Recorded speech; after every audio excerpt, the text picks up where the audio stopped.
Forgive me, I'm going to do the reporter thing where I try to eke out as much as I can. I know you said you're not going to announce it. Do you have a starter yet at quarterback, though? Not yet. No. Not yet. So is it? I guess.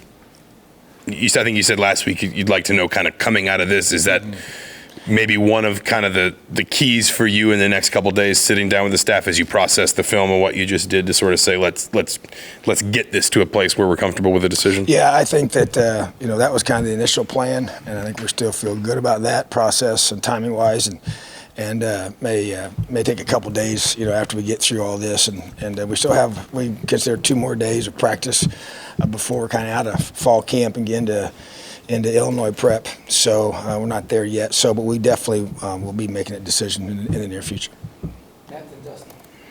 Hey, Coach. Obviously, some new faces, D-line, especially on the interior. You guys have had a couple of scrimmages, a number of padded practices. Just your take on that position and some of the new guys, J.H. and Patrick and Ladarius and even Dominique James. Just your thoughts on them and how they've kind of come along. Yeah, I would say first of all, you got several of those guys that you mentioned have all been here since January. The youngest one, Nick James, that you mentioned, has really been impressive. I think keeps getting better and better every time we practice, which you expect that. He kind of did that same way in the spring. I thought he just really, once he started figuring out, get more comfortable. Even the same way here in fall camp, he can be a little bit of information overload sometimes, even though he's been here. Has not been through a college fall camp before. And then J.H. continues to be a really strong leader, productive, really understands football, smart guy. And I think, LD and PJ give us 2 big bodies in there that have some mass that we haven't had in the past, So both working hard, doing a good job, getting better all the time, learning the system. Feel like that a lot of new guys, yes, but guys that we expect to help us. Nick's the only one right out of high school. The others have been playing before, and Jay's played a lot of football, So definitely a big part of us. And then you got CO and DeMarcus that have continued to be in there and play really, really hard, and excited about the group. They got to play well for us, and we plan to play a whole bunch of them and rotate them and allow them to be able to stay fresh and play hard and physical. Just to go back to quarterbacks to stay there, what did you see as far as progression from each of those guys from scrimmage 1 to scrimmage 2? What did you like today, but what also did you like just about how they, adapted, from scrimmage 1? Yeah, I think there's continuing to understand our system is a big deal. I haven't really strayed from the 3 things that I'm really looking for them. And step 1 is understanding just having a great command of the offense, and that continues to grow each week, every day passes. And then also the ability to protect football. That's something that's going to be a big variable in this decision. You just know how much peril you put your whole team in when you don't protect it and when you make poor decisions. So I'm continue to see those. I think that's becoming a little more clear with each one of those guys and where they're at. And I think to me that's got to be a huge priority. And then number 3 is just winning the confidence of the locker room. And I think that happens on a consistent basis. It happens just from the interaction. It happens on how you play every day. The trust that's built over time. And I think that both those guys continue to grow in the execution of our offense. They both continue to do some good things of moving the ball down the field and getting the ball in the end zone, which is huge. So today is a part of that evaluation. Obviously, I haven't watched the film yet, but I feel like the last couple of days, been able to do a lot of things in that area to get our offense more comfortable with what we're doing and being able to execute and play at a high level and be able to play with confidence and clarity. So to me, that's what it's going to come down to. Whoever we feel has those 3 qualities and is able to do that consistently well. And I think that as you would expect, they're growing in those areas, and as you understand what you're doing, and there's no question, even defensively, we do enough things to where we make that challenging for them at times, which is good. Make them have to be able to do a lot of things that allow them to execute the offense at a high level, which is not easy to do. I don't think just because of the multiplicity of the things we try to present with them. But at the same time, that's part of it. They're going to see a lot of that same stuff throughout the season. So the progress has been good, and we're anxious to make a decision and move forward. Kind of along the lines of just the offensive depth chart in general, you mentioned you guys have still got a couple days of fall camp before you go into your official practices. Are you still circulating? Are you still revolving on a depth chart, or are you getting more of an idea of kind of a first unit, second unit type deal? Yeah, I would say after today, that will be the case. We've been probably of all the fall camps I've been a part of, we've probably played more guys, got more reps for multiple groups of guys than we ever have, 1s, 2s, 3s, and 4s. We've done that consistently. That will begin to change here. This scrimmage was kind of targeted as a time to say, okay, we're going to start setting our depth chart and really say who's going to be the guys who are going to be playing on the game day. And that would be your 1s and your 2s, and then a few 3s that are in that rotation as well. So that's really what, yes, this scrimmage today to me and the staff meeting we'll have tomorrow morning will be a huge part of that. And then we'll have a lengthy discussion about it and obviously have a whole bunch of data collected. You know, you're going to have about roughly 150 more plays today, so we're going to have about 850 snaps to be able to evaluate throughout fall camp of, you know, Skelly, team, move the ball, scrimmages, all those kind of things, all combined together to have a pretty good, I think a pretty accurate way to evaluate guys. And as we tell them, it's their responsibility to prove to their position coach they deserve to play. And that's how we present the idea of how the depth chart is created. It's on them. Coach, this is a little bit more of a deep question, but you've talked about how when things don't go your way, it tells you a lot about yourself. You learn about yourself. And then more specifically, I guess in the context of last season now to this season, is there any times in your life that you'd be willing to share, in football, not in football, where you came across some type of adversity like that and, you came out on the other end of it learning more about yourself and stronger than you did before? There's no question, and that's why I love what I do. I feel like that I get a chance to coach the sport that I love. I get a chance to impact lives, which I really feel strong about. I feel it gives me tremendous purpose, and I get to help teach life, because sometimes life's really, really hard, and sometimes it's really, really unfair.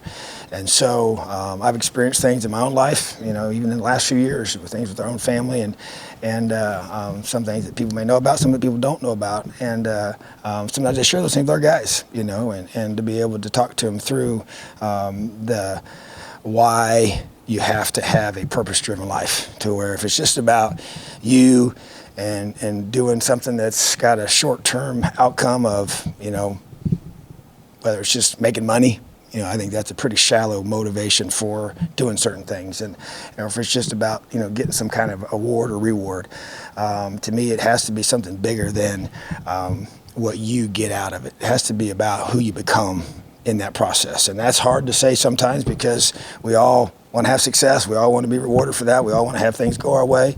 But when life doesn't go your way, how are you going to respond?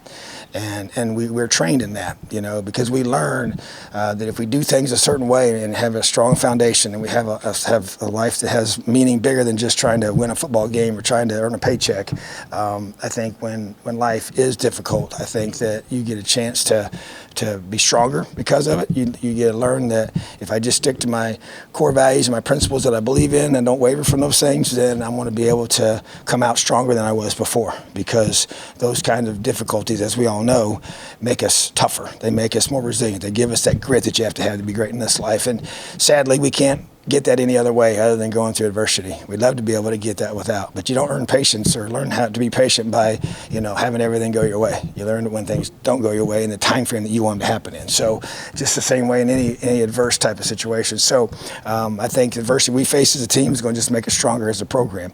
And we had a really, really rough season last year, and that was not expected, but it was what happened. And so what are you going to do? Just like when life happens and difficulties occur, how are you going to respond? So yeah, I just think that we get a chance to do that on a daily basis, and hope our team has learned a lot of valuable things, and we'll be stronger because of it. Coach, now that you're through two scrimmages, what are the biggest areas of progress you've seen from the offensive line when you, in terms of like the improvements you were looking for them to make at the start of fall games? Yeah, I think pass protection's been a positive growth. That's something we really focused on, and we try to stress them in that area, as a team during camp. And I think that's something we've seen improve, which we need to be able to do. Being able to create, run creases, for our backs, getting them space to be able to be able to get to second levels, and then also I think just as we get to those second level blocks, to be able to cover people up. That's been a big point of emphasis, and creating those more explosive plays for us, and not having to drive the ball 10, 12, 13 play drives to be able to score points, and create some of those explosive chunk plays. So I think our O-line has been a big part of that. That's what they got to continue to work on and continue to be able to execute at a high level from start to finish. Yeah, how has James Evans been progressing now that he's in his kind of second year of organized football? I thought today he punted the ball really, really well. So that was, I know he's had a better camp than he did a year ago, which a year ago was ground zero. It was level one for him, and very, very, I thought, challenging probably for him with all the newness that he experienced. And then to have to open his first game at a place like Iowa was even more challenging. So definitely seeing the growth, seeing the more consistency in his drops, which creates more consistent kick in both ball location and hang time, which is really the two key things for a punter. It's not always just about getting the furthest punt. It's where it's located and how much hang time you get with that distance. So he's got a very strong leg, and I'm very excited about his potential to just keep getting better and better. So he's had a good fall camp.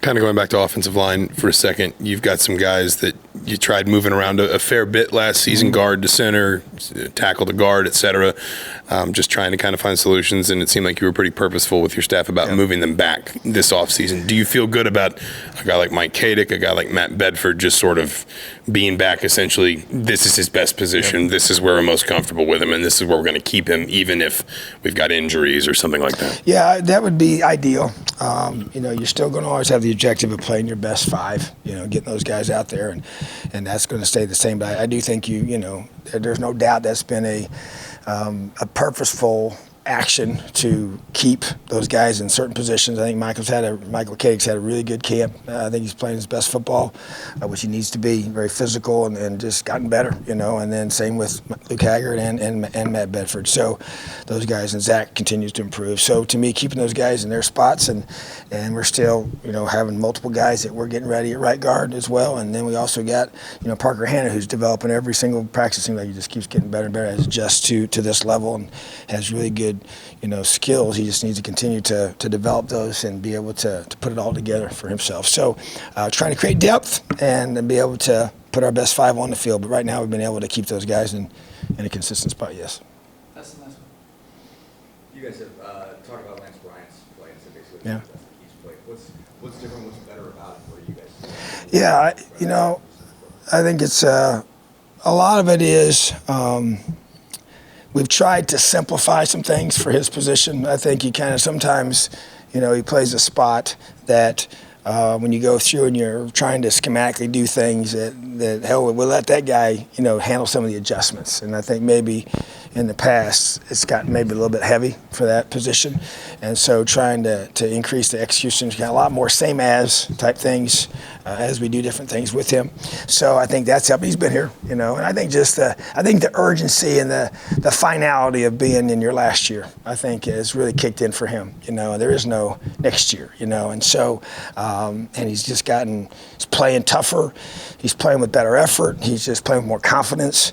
He's a better leader for us. I like all those things about him, and I think it's equated into better performance, and I think he's also got Miles Jackson breathing down his neck, and pushing him, which I think is really critical. And it's just, I think that competition, and that may be what's the biggest variable of all, So, but I think all those things combined have added to it, and he's just growing up, and so he's always been a great kid, but I think you're just seeing him, be the beneficiary of a lot of reps, a lot of coaching, just a lot of perspective on life about what it's like to be here and what we've been through. He's been through the highs, he's been through the lows, and now has a chance to say I want to finish a certain way. So, and I think I'd say a lot about our older guys on defense, and some of those older guys on offense that are coming back have experienced kind of what we talked about. The adversities and then also the mountaintops of some things, and then they want to finish out in a certain way. So he's one of those guys. Awesome. Appreciate it. Have a great day. LEO.